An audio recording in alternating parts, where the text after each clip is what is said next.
But first, though, two of the Hunters' best NPL sides have drawn tough assignments in the Australia Cups round of 32. Edgeworth will face A-League club Western United, while Broadmeadow will host last year's Cup Grand finalist Sydney United, as Mitchell Hughes reports. 45 minutes, the chance to see a different part of the country is clearly enticing.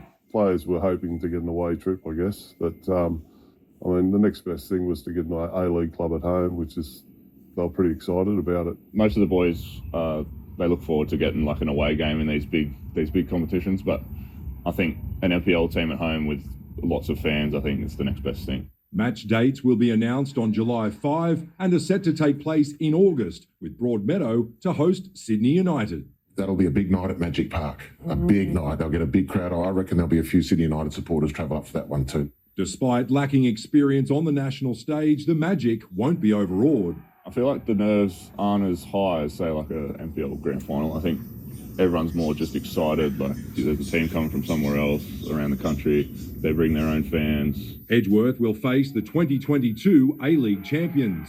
One of the newest clubs, yes, Western United, against the oldest club in this year's Cup competition, Edgeworth Eagles. The game will see former Jet Angus Thurgate make his debut in green in familiar surroundings. I coached Angus in the academy years ago. He's a lovely guy and a very, very good player. So he'll match up against one of our boys, Tom Curran, who was in the same age group in the academy. So, no, looking forward to playing him.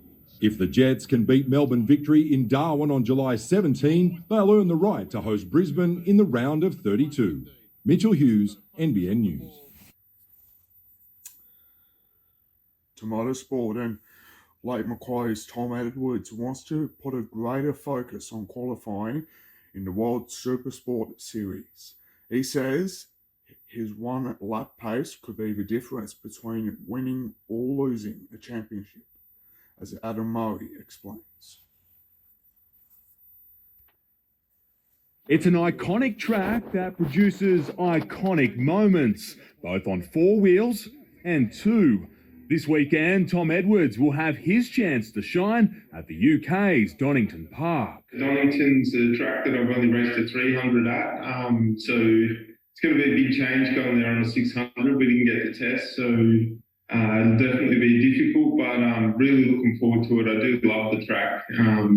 Be good to go somewhere where they speak some English too. Qualifying has been a weak spot for Edwards this season, and it's something he's working on. You know, you've got maybe one or two laps on a tyre before it goes off. To get a good qualifying lap in is one of the most difficult parts of the weekend for sure. Edwards, though, is making up for his one-lap pace in the race, sitting second in the European Championship after the opening 3 rounds. He's confident he'll be fighting for the title at the back end of the season. We're catching up to the lead, so we're in a good position to finish off the season well.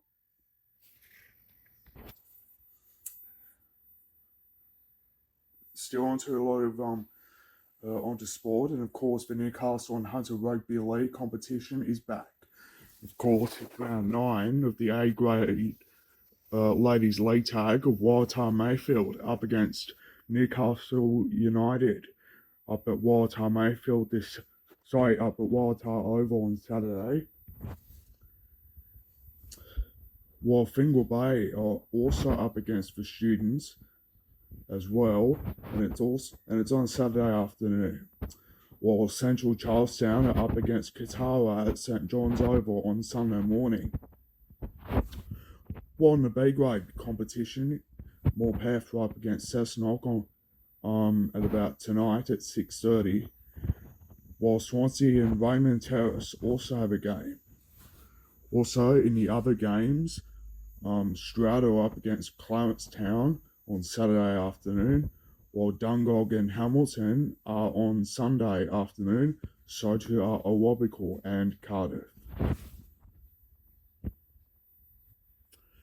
And of course, in the C grade, West Maitland are up against Thornton Beresfield tonight, while the Tea Gardens and Wallsend Maryland are on tomorrow, so too are Stockton and West Wallsend, followed by Shortland and Glendale, and Aberglasslyn will return after a week off, where they take on against Raymond Terrace. And of course, the A-grades man only has one game postponed. Sorry.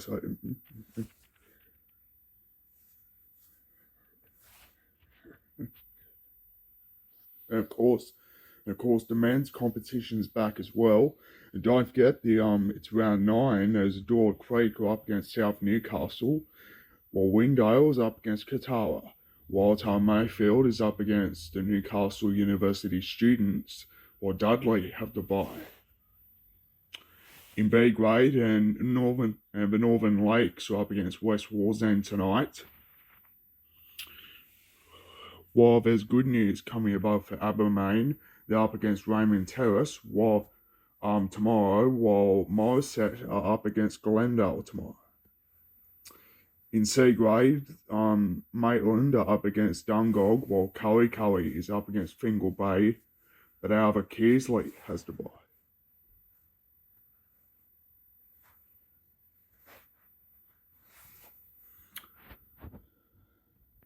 It'll be really different in the south at the C grade tomorrow. Of course, Dora Creek is up against Wallsend, Maryland tomorrow afternoon. Budgie is up against Lakes United. Also, Shortland is up against Cardiff. And of course, Hamilton have the bye.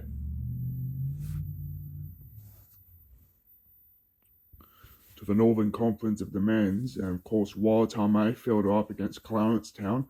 Gloucester is up against Patterson, while Aberglasslyn make an emotional return to the rugby league competition by having an emotional game by paying tribute to one of their own players tomorrow afternoon in a match against Raymond Terrace by paying tribute before the match starts by paying an emotional amount of silence. Then Tea Gardens are up against Kura on Saturday afternoon. But however, there's only one game they'll be called off in the Southern Conference, which is upsetting. That, of course, is the Maitland-Morpeth match due to the wet weather. Of course, Wildtown Mayfield and Glendale will be on. So too will be Stockton, West Wallsend, and Hinton up against Rimba. Coming up,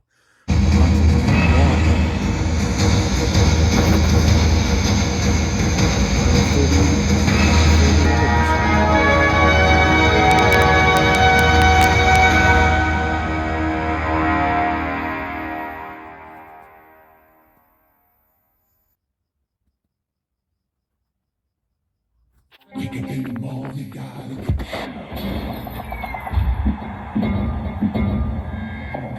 get my people, 'cause the Herald is the best way to start your day.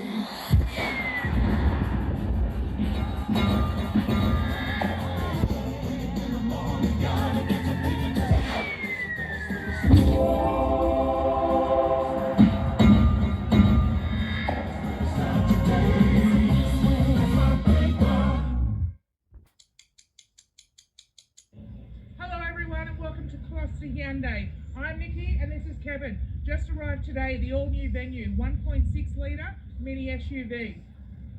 Come on down, folks, and have a look. We've got the launch edition, we've got the Go model, we've got the Active model, we've got one for everyone. Come on down and have a look, have a drive, and I'm sure you'll love it. A fashionable home. Furniture inspired by nature, crafted for fashion. Comfortable furniture designed for function and built to last. Express your creativity. Breathtakingly romantic. Soft, classic elegance with timeless character. Unparalleled attention to detail. Rustic charm with an urban edge. Unique, time-worn furniture designed and handcrafted for vintage lovers. A fashionable home is yours with Domain.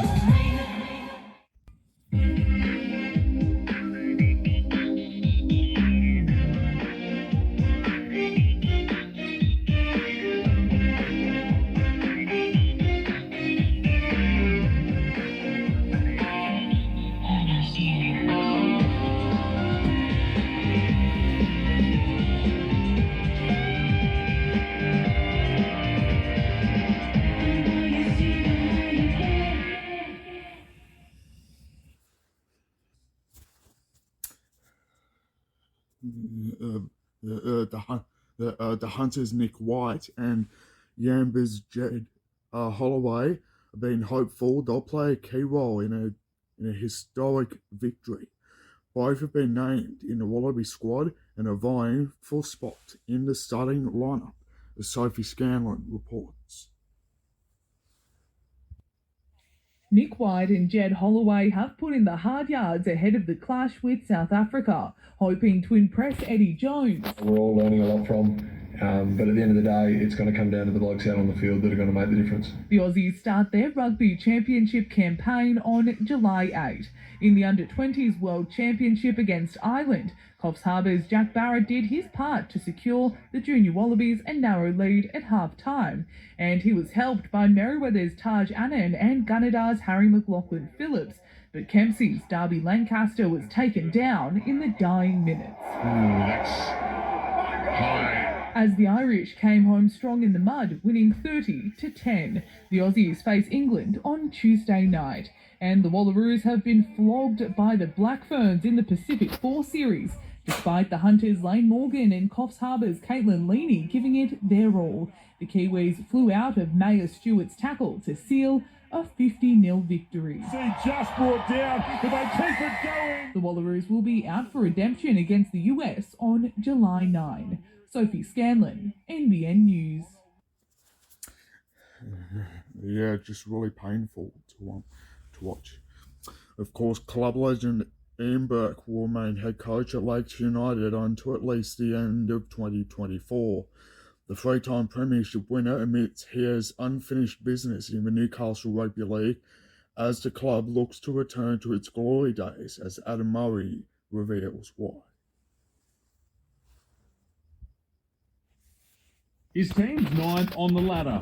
Finals again, looking out of reach, but Ian Burke's far from done. It was a tough time to make that decision, but like I said before, it was always a 3 to 5 year plan, but mainly a 3-year plan for myself. So I'm glad it's done now, and now we can move forward to enjoy the rest of the year and then 2024. He's seen enough to believe the Seagulls are on the flight path to success. We've competed hard, we've had our chances of winning games, but we need to understand the pressure cycle, and we need to stay in that a bit longer to find some more victories. With stability in the coach's box, Lake's attention now turns to its squad for 2024. Mitch Williams is retiring at the end of this season, and with others potentially on the move, recruitment will be key. Recruit in the right areas, keep these guys here, and start to target the market. And personally, we need the right characteristics at the club first up. There's still plenty to play for in 2023, though, with Lakes hosting reigning premiers Maitland tomorrow afternoon. Run hard, tackle hard. I'll Rip Taylor comment. Yeah, they're the benchmark. They're the 100, but we want to hunt them. And if we want to improve as a club, we need to challenge ourselves against the best in the business. The Pickers could rest stars Matt Sopalorla and Daniel Langbridge for the clash. Kickoff is at 3 p.m. And of course, let's have a look at that one more time. And of course, Macquarie is up against Western Suburbs tomorrow. That's the first game on at 2 o'clock. And of course, Cessnock are up against the Northern Hawks. And of course, Lakes United need to win that one against the Maitland Pickers. Of course, it's up at Cahill Oval, which is their hometown. Of course, Curry need a win so bad against the Wallaroos. And Central Newcastle are up against their rivals, South Newcastle, and the entrants have to bye. It's also on offer in the reserve grades. Macquarie up against South Newcastle, Cessnock up against Maitland, while Lakes United are up against Northern Hawks. Also, the Central Newcastle Butcher Boys are up against Western Suburbs on Sunday, with Curry having the bye. And of course, there's under-19s tomorrow, and of course, Cessnock is up against Western Suburbs, while Lakes United takes on Maitland. Also, Curry is up against South Newcastle. Don't forget, the Newcastle North Stars have a home game tomorrow against the Sydney Ice Dogs in the Australian Ice Hockey League. Of course, it's up at the Hunter Ice Skating Stadium at Warners Bay. And of course, the North Stars are hoping to secure back-to-back wins. Of course, after that, the North Stars take on the Melbourne Ice on Sunday. And because of that, it's part of a home doubleheader weekend. And don't forget this Sunday, the Hunter Coast Premier Hockey, of course, is round 13 with the entrants up against West, South's up against Gosford, and Maitland is up against Norths. Of course, we have a brand new look tomorrow. That's about it for now. And don't forget, I'll be back. And don't forget, of course, just before I go, and of course, we have. And don't forget, we have